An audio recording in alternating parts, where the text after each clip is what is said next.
একটি কিশোর ছেলে নিরুপায় হয়ে বিছানার এক কোণায় শুয়েছিল। তার পেছনে আমরা একজন লোককে দেখতে পাই যে তার প্যান্ট পরছিল।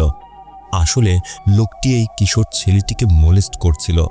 এই নিষ্ঠুর বিকৃত মানসিকতার লোকটি এখানে থাকা ছোট কিশোর ছেলেদের ইচ্ছে মতো শারীরিক নির্যাতন করত, আর কিশোর ছেলেগুলো নিরুপায় হয়ে চুপচাপ সব সহ্য করতে হতো। ছেলেটি অসহায়ের মতো কান্না করছিল। ছেলেটির কান্না শুনে লোকটি রেগে বলে সে যেন চুপ করে। ঠিক তখনই পাশের রুম থেকে কারো চিৎকারের শব্দ শোনা যায়। এটা শুনে লোকটি এই ছেলেটিকে মারতে মারতে সেই শিশুটির ঘরে যায় তাকে শান্ত করার জন্য। গিয়ে দেখে বাচ্চাটা অনবরত একটি বইয়ের পাতা ছিঁড়ছে। লোকটি বাচ্চা ছেলেটিকে মারতে যাচ্ছিল, তখনই কিশোর ছেলেটি বলে ওঠে তাকে ছেড়ে দাও। এরই মধ্যে আলো নিভে যায়। পুরো ঘরে নেমে আসে এক ভয়ঙ্কর অন্ধকার, আর মুহূর্তের মধ্যে বাচ্চাটি ঘরের অন্য পাশে চলে যায়। দেখেই বোঝা যাচ্ছিল বাচ্চাটার মধ্যে কোনো অশুভ শক্তি আছে। তার চোখ পুরো সাদা হয়ে গিয়েছিল, আর সে অদ্ভুত ভাষায় কিছু একটা বলছিল। লোকটা ভয় পেয়ে গুলি করতে চায়, কিন্তু সেই ফিসফিস শব্দ শুনে তার হাত থেকে বন্দুক পড়ে যায়। তখন মনে হচ্ছিল সে নিজেও কারোর নিয়ন্ত্রণে চলে গেছে। এরপর তার সাথে কি হয় তা আর দেখানো হয় না, শুধু ঘরের বাইরে থেকে একটা ভয়ঙ্কর হাসির শব্দ শোনা যায়। এ সময় আমরা একটি লেখা দেখতে পাই, যেখানে লেখা ছিল পৃথিবীর প্রতি 3 জন মানুষের মধ্যে একজন ঠিকমতো ঘুমোতে পারে না। ধীরে ধীরে তারা ইনসোমনিয়া বা নিদ্রাহীনতা রোগে আক্রান্ত হয়ে যায়। যদি প্রতিদিন এমনই চলতে থাকে তাহলে এদের মধ্যে 95% মানুষ 10 দিনের মধ্যে গুরুতর অবস্থায় চলে যায়। আর যারা এই সীমা পার করে তাদের আর ডাক্তার বা ওষুধের প্রয়োজন হয় না, তাদের প্রয়োজন হয় পুরোহিত বা প্রিস্টের। কিন্তু কেন? যাই হোক, পরের দিন আমরা পরিচিত হই ক্যালা নামের এক মেডিকেল স্টুডেন্টের সাথে। তার ক্লাসে professor Robert fatal familial insomnia নামের এক রোগ সম্পর্কে পড়াচ্ছিলেন। এই রোগে মানুষ ঘুমোতে পারে না, মৃত্যুর আগ পর্যন্ত জেগে থাকে। এর ফলে শরীর ও মনের ওপর ভয়ঙ্কর প্রভাব পড়ে। ধীরে ধীরে শরীরের সব সিস্টেম কাজ করা বন্ধ করে দেয়, এমনকি মানুষ পাগলও হয়ে যেতে পারে। প্রফেসর একটা উদাহরণ দেয়। এক ব্যক্তি 30 দিন ঘুমায়নি, শেষ পর্যন্ত তার মস্তিষ্ক কাজ করা বন্ধ করে দেয় এবং সে নিজের স্ত্রী ও মেয়েকে হত্যা করে। অনেকের মতে এটা কোনো সাধারণ রোগ নয়, এটা শয়তানের প্রভাব। কিন্তু প্রফেসরের মতে এটা একটি স্লিপ ডিসঅর্ডার, যা বিরল হলেও নিরাময়যোগ্য। এই রোগ সম্পর্কে ক্যালার থেকে ভালো আর কে জানে। তার মাও এই রোগেই মারা গেছেন, আর এখন তার ভাইও এই একই রোগে আক্রান্ত হয়ে হাসপাতালে ভর্তি। ডাক্তাররা জানিয়ে দিয়েছেন তারা যতটা পারার করেছে, এখন আর বেশি কিছু করার নেই। তার ভাই খুব বেশি দিন বাঁচবে না, তাই তাকে বাড়ি নিয়ে যাওয়াই ভালো। কিন্তু ক্যালা এত সহজে হার মানতে চায় না। সে জানে মেক্সিকোতে এক রোগীর উপর বিশেষ ধরনের এক্সপেরিমেন্ট করা হয়েছিল, যার ফলে সে অন্তত 1 ঘন্টা ঘুমাতে পেরেছিল। কিন্তু এই ধরনের এক্সপেরিমেন্ট এখানে অবৈধ, তাই ডাক্তাররা রাজি হচ্ছিল না। তখন ক্যালা প্রফেসর রবার্টের সাথে কথা বলে। প্রফেসর তাকে একটা আশা জাগানিয়া প্রস্তাব দেন। আসলে ক্যালার বাবা উইলিয়াম প্রফেসর রবার্টের বন্ধু ছিলেন, আর উইলিয়াম নিজেও একজন বিখ্যাত সাইকিয়াট্রিস্ট ছিলেন। যখন তাকে বলা হয় তার স্ত্রীর কাছে আর বেশি সময় নেই, তখন তিনি রবার্টের সাথে মিলে এক ভয়ঙ্কর সিদ্ধান্ত নেন। তার স্ত্রীকে অন্য এক জায়গায় ট্রান্সফার করে গোপনে রবার্টের সাথে এক বিশেষ ধরনের পরীক্ষা নিরীক্ষা করার চিন্তাভাবনা করেন, যেটি করতে হবে একান্তই গোপনে, কেননা এ ধরনের পরীক্ষা নিরীক্ষা পুরোপুরি নিষিদ্ধ ছিল। এই এক্সপেরিমেন্ট করা হয়েছিল ইনস্টিটিউটের এক বন্ধ বেসমেন্টে। উইলিয়াম বেঁচে নেই, কিন্তু রবার্ট এখনও গোপনে এই পরীক্ষা নিরীক্ষা চালিয়ে যাচ্ছেন। প্রফেসর বলেন এই আস্থানে এখনও কিছু রোগী আছে যাদের অবস্থা ব্ল্যাকের মতোই। যদি ব্ল্যাককে সেখানে নেওয়া যায় তাহলে সেই আমেরিকান মেথডটাও ট্রাই করা যেতে পারে। এদিকে ক্যালা অনেকদিন ধরে এই রোগ নিয়ে পড়াশোনা করছে, অনেক রিসার্চ করছে, কিন্তু কোনো কার্যকর সমাধান পায়নি। তার কাছে একটা বই দেখা যায় যা এই ধরনের রোগ নিয়ে লেখা, এবং সেটি লিখেছেন তার বাবা উইলিয়াম। বইয়ের ভেতরে একটি পেপার কাটিংও দেখা যায়, যেখানে বলা হয়েছে ক্যালার বাবা উইলিয়াম তার স্ত্রীকে হত্যা করেছিলেন, তারপর নিজেও আত্মহত্যা করেন। এই ঘটনার গভীর প্রভাব পড়ে ক্যালা ও তার ভাই ব্ল্যাকের ওপর। হয়তো এই কারণে ব্ল্যাক এত দুর্বল হয়ে গেছে। এই রোগের সাথে লড়াই করার শক্তিও তার আর নেই। অনেক ভেবে কেলা তার বন্ধু এজের সাথে সিদ্ধান্ত নেয় সে এই ঝুঁকি নেবে। সে হাসপাতালে গিয়ে ব্ল্যাককে নিয়ে আসে। সেখানে সে অদ্ভুত কিছু অনুভব করে। মনে হয় ব্ল্যাক যেন কারোর সাথে কথা বলছে, কিন্তু কাউকে দেখা যায় না। রাতে কেলা এজ এবং রবার্ট মিলে ব্ল্যাককে সেই বেসমেন্টে নিয়ে যায়। এই কাজে তাদের সাহায্য করে পেট, যে ব্ল্যাকের বন্ধু এবং কেলার এক্স বয়ফ্রেন্ড। মেইন বিল্ডিং থেকে লিফট দিয়ে তারা নিচে নামে, সেই জায়গায় যেখানে একসময় কেলার মায়ের চিকিৎসা হয়েছিল। সেখানে গিয়ে দেখা যায় জায়গাটা আসলে একটা গোপন ল্যাবের মতো। চারিদিকে মেডিসিন, রিসার্চ পেপার, ডকুমেন্টে ভরা। রোগীদের জন্য আলাদা স্লিপিং চেম্বার আছে, যেগুলো ওয়ান ওয়ে গ্লাস দিয়ে ঢাকা, যাতে তাদের ওপর 24 ঘন্টা নজর রাখা যায়। ভেতরে মাইক্রোফোনও লাগানো আছে। এখানে তারা কোনো বাধা ছাড়াই নিজেদের মতো করে চিকিৎসা চালিয়ে যেতে পারবে। ব্ল্যাককে তার রুমে রেখে পেট নিজের কাজে চলে যায়, আর বাকি 3 জন সেখানেই থাকার সিদ্ধান্ত নেয়। সেখানে আরও 2 জন রোগী ছিল, যাদের অবস্থাও একই রকম। কেলা তাদের দেখাশোনার দায়িত্ব নেয়। কিছুক্ষণ পর তারা রোগীদের সাথে কথা বলছিল, কিন্তু কেউ খেয়াল করেনি ব্ল্যাক তাদের মাঝে থেকেও যেন সেখানে নেই। সে অদ্ভুত শব্দ শুনতে শুরু করে, আর তার চোখ ধীরে ধীরে সাদা হয়ে যায়। পরের দিন দেখা যায় কেলা আর এজ রিসার্চ পেপার নিয়ে কাজ করছে। অনেক রাত হয়ে যাওয়ায় এজ সেখানেই ঘুমিয়ে পড়ে, কিন্তু কেলার ঘুম আসছিল না। সে আশেপাশে ঘুরে দেখতে থাকে। এ সময় সে একটা প্যানেল দেখতে পায়। দুজন মিলে সেটাকে সরানোর পর সেখানে একটা ক্যামেরা আর একটি ডায়েরি খুঁজে পায়, যেখানে উইলিয়ামের নাম লেখা ছিল। এরপরে ডায়েরিটি পড়তে শুরু করে। এটি ছিল ফাদার ফ্রান্সিসের ডায়েরি। এতে অনেক তথ্য লেখা ছিল এবং কিছু গুরুত্বপূর্ণ চিহ্ন দেওয়া ছিল। পুরো বিষয়টা বেশ রহস্যময় লাগছিল। কেলা একটি ভিডিও চালায়, যেখানে উইলিয়াম তার রিসার্চ সম্পর্কে বলছিলেন। তিনি বলেন তিনি তার স্ত্রী সারাকে এখানে এনেছেন যেন অন্য রোগীদের সাথে তাকে নিয়ে কিছু পরীক্ষা করা যায়, না হলে সারা আর বাঁচবে না। একটি ছবিতে কেলা তার বাবার সাথে প্রফেসর রবার্টকেও দেখতে পায়, আর সেই সাথে ফাদার ফ্রান্সিসকেও। মানে ডায়েরিটা আসলে তারই। আমরা জানতে পারি তারা এই 3 জন রোগীর ওপর নতুন ধরনের পরীক্ষা চালিয়েছিল। এতে তাদের আক্রমণাত্মক আচরণ কিছুটা কমেছিল, কিন্তু এখনও কেউ ঘুমাতে পারেনি। ফাদার ফ্রান্সিস এখানে আসায় রবার্ট কিছুটা বিরক্ত ছিলেন, কারণ তিনি মনে করতেন বিজ্ঞান ও ধর্ম একে অপরের বিপরীত। কিন্তু ফ্রান্সিস, সারা ও রবার্ট দুজনেরই বন্ধু ছিল, এজন্যই সে সাহায্য করতে চেয়েছিলেন। সে সারার সাথে দেখা করতে যায়। তারা কি কথা বলেছিল সেটা শোনা যায় না, কিন্তু ফ্রান্সিস খুব ভয় পেয়ে যায় এবং দ্রুত বেসমেন্ট ছেড়ে চলে যায়। যাওয়ার আগে সে বলে সারা কথা বলছিল অন্য কারোর কণ্ঠে। প্রফেসর রবার্ট এসব বিশ্বাস করেন না, কিন্তু তার পেছনে আমরা সারাকে দেখি, যে এক কোনায় দাঁড়িয়ে অদ্ভুতভাবে তাকিয়েছিল। তার চাহনি একদমই স্বাভাবিক ছিল না। ভিডিওটা এখানেই শেষ হয়। কেলা বুঝতে পারছিল না এত কিছু লুকিয়ে রাখার মানে কি। সে রবার্টের সাথে কথা বলতে চায়, কিন্তু এজ তাকে থামায়। সে বলে আগে সব তথ্য জোগাড় করা উচিত, পরে সুযোগ নাও পাওয়া যেতে পারে। তারা বুঝতে পারে এই পুরো রিসার্চ ভিডিওতে রেকর্ড করা হয়েছিল, যেখানে উইলিয়াম আর সারা দুজনই জড়িত ছিল, কিন্তু তবুও তারা কেলাকে কিছুই জানায়নি। তখনই বাইরে থেকে কোনো শব্দ আসে। তারা দ্রুত সবকিছু লুকিয়ে ফেলে। পরে দেখা যায় সেটা পেট ছিল। সেই ডায়েরিটি পড়ার বাহানায় এজ তাদেরকে একা রেখে নিজের রুমে চলে যায়। কেলা পেটের সাথে কথা বলতে চায় না, তাই সে ব্ল্যাককে দেখতে তার রুমে যায়। গিয়ে দেখে ব্ল্যাক একটা বইয়ের পাতা ছিঁড়ছে। তার চোখ লাল হয়ে গেছে আর মুখে অদ্ভুত এক্সপ্রেশন, আর এর প্রভাব যেন পাশে থাকা রোগীটির ওপরে পড়ছিল। কেলা তাকে থামানোর চেষ্টা করে, কিন্তু সে থামছিল না। শেষে জোর করে থামানোর পর সে আবার স্বাভাবিক হয়ে যায়। কেলা কিছুই বুঝতে পারছিল না এটা কি হচ্ছে। ব্ল্যাক বুঝতেও পারছিল না সে এতগুলো পৃষ্ঠা কখন ছিঁড়ে ফেলল। সে আরও অবাক হয় যখন সে দেখতে পায় এগুলো সে বাইবেল থেকে ছিঁড়ে ফেলেছে। তবে এখানে আসার পর থেকে ব্ল্যাকের কিছু উন্নতি হচ্ছিল। আগের তুলনায় সে একটু বেশি হেলদি দেখাচ্ছিল এবং নিজেও ভালো অনুভব করছিল। কিন্তু আশেপাশের লোকেরা অদ্ভুত কিছু লক্ষ্য করতে শুরু করে। এ সময় অ্যাঞ্জেলা নামের রোগীটি কেলাকে বলে ব্ল্যাক সবসময় কারোর সাথে কথা বলে, অথচ সেখানে কেউ থাকে না। সে খুব ভয় পেয়ে গিয়েছিল, কাঁপছিল এবং বারবার কেলাকে অনুরোধ করছিল তাকে যেন এখান থেকে বের করে নেয়, না হলে ও তাকে মেরে ফেলবে। ওটাকে কেলা তাকে শান্ত করার চেষ্টা করছিল, কিন্তু সে যেন পুরো পাগল হয়ে গিয়েছিল।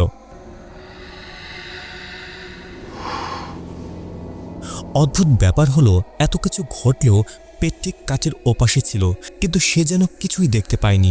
মনে হচ্ছিল এসব শুধু ক্যালাই অনুভব করছে। এরপর ক্যালা আর এজ আবার একটি ভিডিও দেখে। সেখানে রবার্ট ও উইলিয়াম কোনো বিষয় নিয়ে তর্ক করছিল। ফাদার ফ্রান্সিস বারবার বলছিলেন যা কিছু হচ্ছে এটা স্বাভাবিক নয়। সারাকে দেখে ফ্রান্সিস ভয় পেয়ে যাচ্ছিল। তার চোখ দেখে বোঝা যাচ্ছিল সে মোটেও স্বাভাবিক নয়, কিন্তু সে ঠিক কি বলছে কেউ বুঝতে পারছিল না।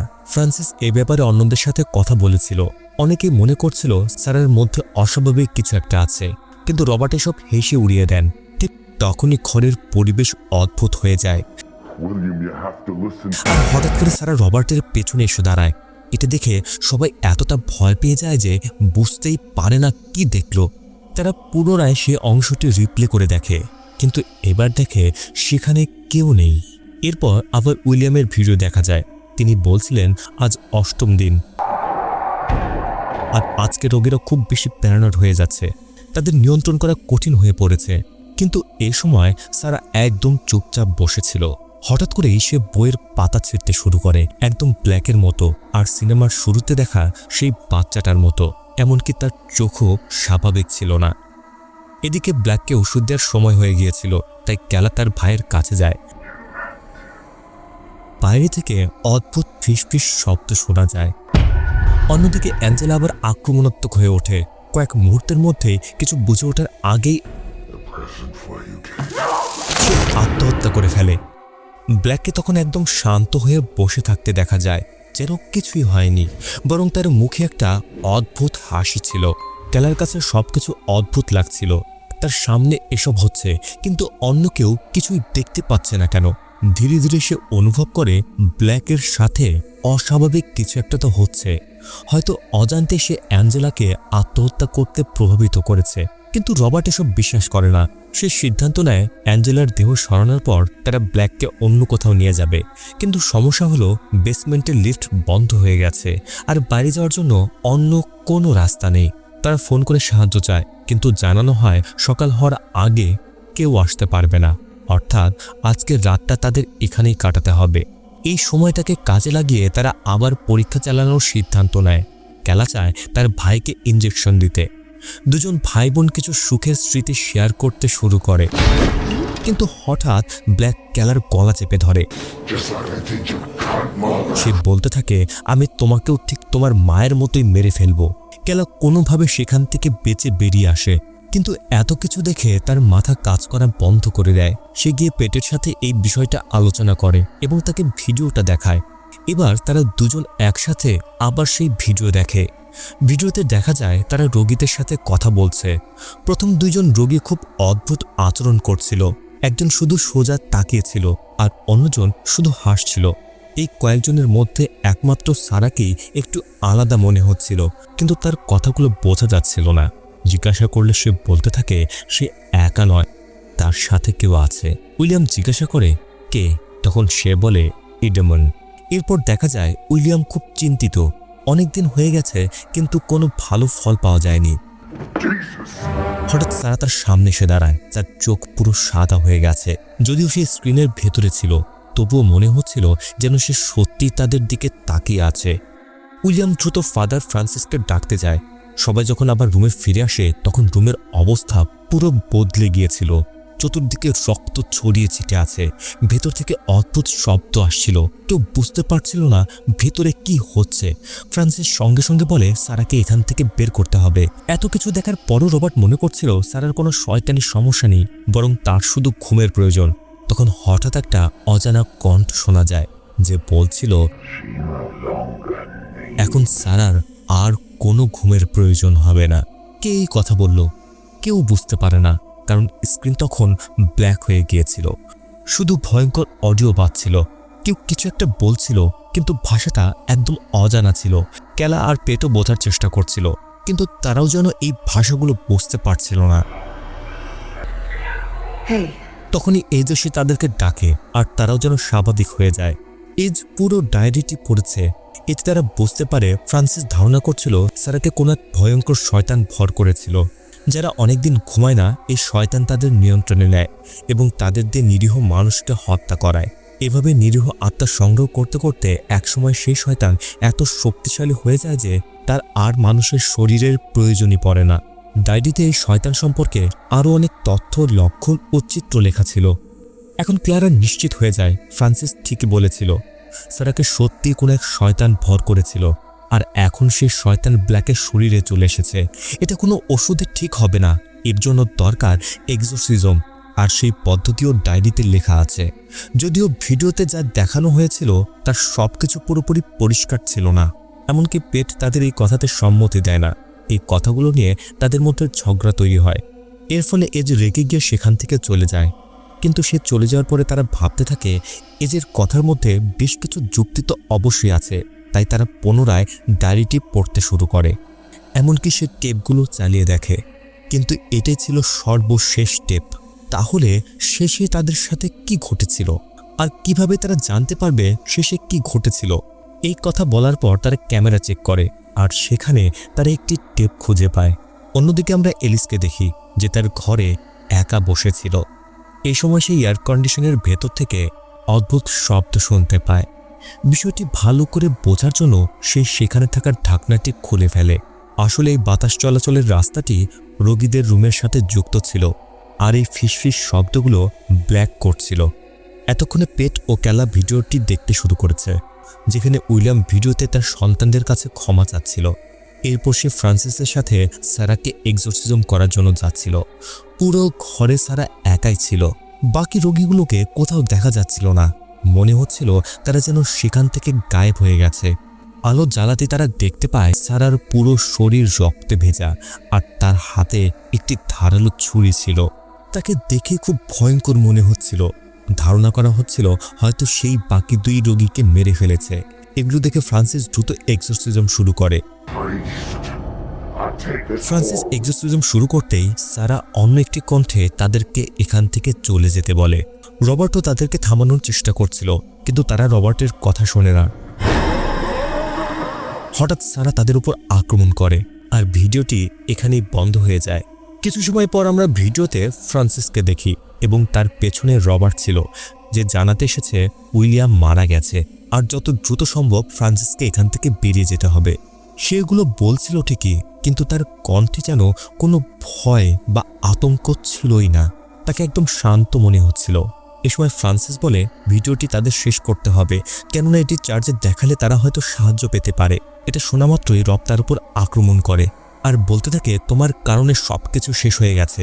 তাদের মধ্যে ভয়ঙ্কর লড়াই শুরু হয়। লড়াইয়ের এক পর্যায়ে ফ্রান্সিস ক্যামেরার সামনে এসে বলে এই সকলের মৃত্যুর জন্য একমাত্র দায়ী রবার্ট। কিছুক্ষণের মধ্যে সে সকল টেপগুলো লুকিয়ে রাখে। এই মুহূর্তে ক্যামেরার স্ক্রিন ব্ল্যাক হলেও চিৎকারের শব্দ স্পষ্ট শোনা যাচ্ছিল। ধারণা করা যায় রবার্ট হয়তো ফ্রান্সিসকেও মেরে ফেলেছে। এই দৃশ্য দেখে ক্যালা আর পেট সব বুঝে যায়। তারা এজকে খুঁজতে বের হয়, কিন্তু হঠাৎ সে তাদের সামনে আসে এবং পেটের ওপর আক্রমণ করে। এজ এখন পুরোপুরি শয়তানের নিয়ন্ত্রণে চলে গেছে। তার চোখ থেকে রক্ত পড়ছিল, এমনকি বন্ধুদের সামনে কারেন্টের তার নিজের মুখের ভেতরে নিয়ে নেয়।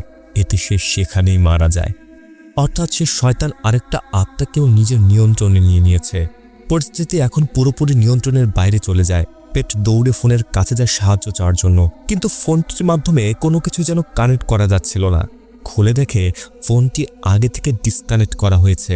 এটা শুধু দেখানোর জন্য এখানে ছিল। রবার্ট এর আগে কাউকেই জানায়নি যে তারা এখানে আটকা পড়েছে, অর্থাৎ তাদেরকে কেউ বাঁচাতে আসছে না। কেননা রবার্ট কখনো চায়নি তারা যেন এখান থেকে বেরিয়ে যাক। রবার্ট আসলে এদেরকে এখানে নিয়ে এসেছিল বলি দেওয়ার জন্য। এগুলো জানার পর তারা দ্রুত বেরিয়ে পড়ে ব্ল্যাককে খোঁজার জন্য, কিন্তু ব্ল্যাককে কোথাও খুঁজে পাওয়া যায় না। খুঁজে পায় একটি লাশ, আর তার চোখ দিয়েও রক্ত ঝরছিল। এতদিন সে সবসময় কানে হেডফোন দিয়ে থাকতো, যেন সে ওই ভয়ঙ্কর শব্দগুলো না শুনতে পায়। কিন্তু একদিন তার ফোনের চার্জ শেষ হয়ে যায়, আর সে শুনতে পায় সেই ভয়ঙ্কর ফিসফিস কণ্ঠ। বর্তমানে এখন পেট আর ক্যালাই বেঁচে আছে। ভাগ্য ভালো থাকলে হয়তো ব্ল্যাকও বেঁচে আছে। পেট ক্যালাকে নিয়ে সেখান থেকে বেরোতে যাচ্ছিল, কিন্তু ক্যালা তার ভাইকে ছাড়া বের হবে না। বেশ কিছুক্ষণ খোঁজার পর তারা ব্ল্যাককে দেখতে পায়, কিন্তু তাকে দেখে মোটেও স্বাভাবিক মনে হচ্ছিল না। কার্লা জানতো তার ভাইকে বাঁচাতে হলে এক্সোরসিজম করতে হবে। মন্ত্রগুলো ডায়েরির ভেতরেই আছে, কিন্তু কোথায় সে সম্পর্কে তার কোনো ধারণা ছিল না। তবুও সে সেখান থেকে কিছু লাইন পড়তে শুরু করে, আর মুহূর্তেই ব্ল্যাকও রিয়াক্ট করতে শুরু করে। মনে হচ্ছিল সে যেন দুর্বল হয়ে পড়ছে। ঠিক তখনই সামনে চলে আসে রবার্ট। সে আবারও একই কাজ করে যা আগেও করেছিল। রবার্ট তাদেরকে থামানোর চেষ্টা করে। এ সময় পেট তাকে থামানোর চেষ্টা করে, কিন্তু রবার্ট তাকে ছুরি দিয়ে আঘাত করে। এরপর ক্যালাকে মেরে অজ্ঞান করে দেয়। বেশ কিছুক্ষণ পর ক্যালা যখন জ্ঞান ফিরে পায়, তখন দেখে রবার্ট যেন একটি রিচুয়ালের আয়োজন করছে। আসলে সে এডিমো নামের সেই শয়তানটিকে মুক্ত করতে চাচ্ছিল, যার নাম আমরা ক্যালার মায়ের মুখ থেকে শুনেছিলাম। আর এজন্য রবার্ট ক্যালাকে এখনও মারেনি, কেননা সে তাকে বলি হিসেবে ব্যবহার করতে যাচ্ছে। ইডিমো যত বেশি আত্মা পাবে, সে তত বেশি শক্তিশালী হবে। কিন্তু এখানে প্রশ্ন হলো, রবার্টই বা এসব কেন করছে? সে কেনই বা এডিমোকে মুক্ত করতে চায়? এ সময় আমরা জানতে পারি, গল্পের শুরুতে যেই ছেলেটিকে শারীরিকভাবে নির্যাতন করা হচ্ছিল, সেই ছিল রবার্ট। সেই বিকৃত মানসিকতার লোকটি বেশ কিছু বছর ধরে এই রবার্টকে শারীরিকভাবে নির্যাতন করে আসছিল। নিরুপায় হয়ে রবার্ট সবকিছু চুপচাপ সহ্য করছিল। প্রতিদিন যেন তাকে নরকের মধ্যে দিয়ে পার করতে হচ্ছিল। কিন্তু সেদিন রাতেই ওই বাচ্চা ছেলেটিকে সেই ইডমো নামের শয়তানটি ভর করেছিল। সরাসরি না হলেও ওই বিকৃত মানসিকতার মানুষটিকে মেরে ফেলার কারণে পরোক্ষভাবে ইডমো শয়তান রবার্টকে সাহায্য করেছিল। এই শয়তানটি যখন তার শক্তি ব্যবহার করে ওই লোকটিকে মেরে ফেলে, তখন রবার্ট এই অশুভ শক্তির কথা জানতে পারে, যার মাধ্যমে সে সবকিছু পেতে পারে যা তার চাই। কিন্তু বাচ্চা ছেলেটি বুঝতে পেরেছিল এই শয়তানি শক্তি খুবই ভয়ঙ্কর, আর তাই সকলকে বাঁচানোর জন্য সে নিজে আত্মহত্যা করে। তারপর থেকে এডিমো নামের শয়তানটি যেন গায়েব হয়ে যায়। এরপর থেকে ডক্টর রবার্ট বেশ কিছু রিসার্চ শুরু করে। এডিমোকে তার ভেতরে আনার জন্য অনেক চেষ্টা করেছিল, কিন্তু সে কোনোভাবে সফল হয়নি। যখন সে সারার ব্যাপারে জানতে পারে, তখন ভাবতে থাকে সারাই হয়তো তার পারফেক্ট ক্যান্ডিডেট। কিন্তু সেদিন রাতে ফ্রান্সিসের কারণে সারা উইলিয়ামকে মেরে ফেলার পর নিজেও আত্মহত্যা করেছিল। এতে রবার্ট পুনরায় সে শয়তানকে হারিয়ে ফেলে। অনেক বছর পর সে যখন ব্ল্যাককে দেখতে পায়, তখন তার মনের আশা যেন পুনরায় জাগতে শুরু করে। সে এইবার ইডিমোর শক্তি নিজের মধ্যে নিয়েই ছাড়বে।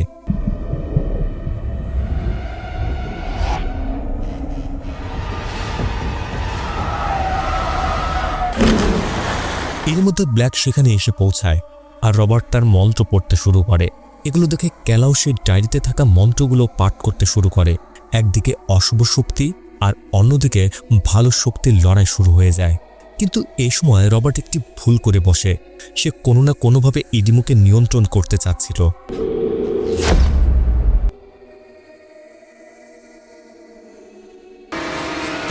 আর মুহূর্তে ইডিমো রবার্টকে মেরে ফেলে। এরপর ক্যালার পালা। ধীরে ধীরে এডিমো যেন ভয়ঙ্কর শক্তিতে রূপান্তরিত হয়েছিল। ক্যালা কোনোভাবেই তাকে থামাতে পারছিল না।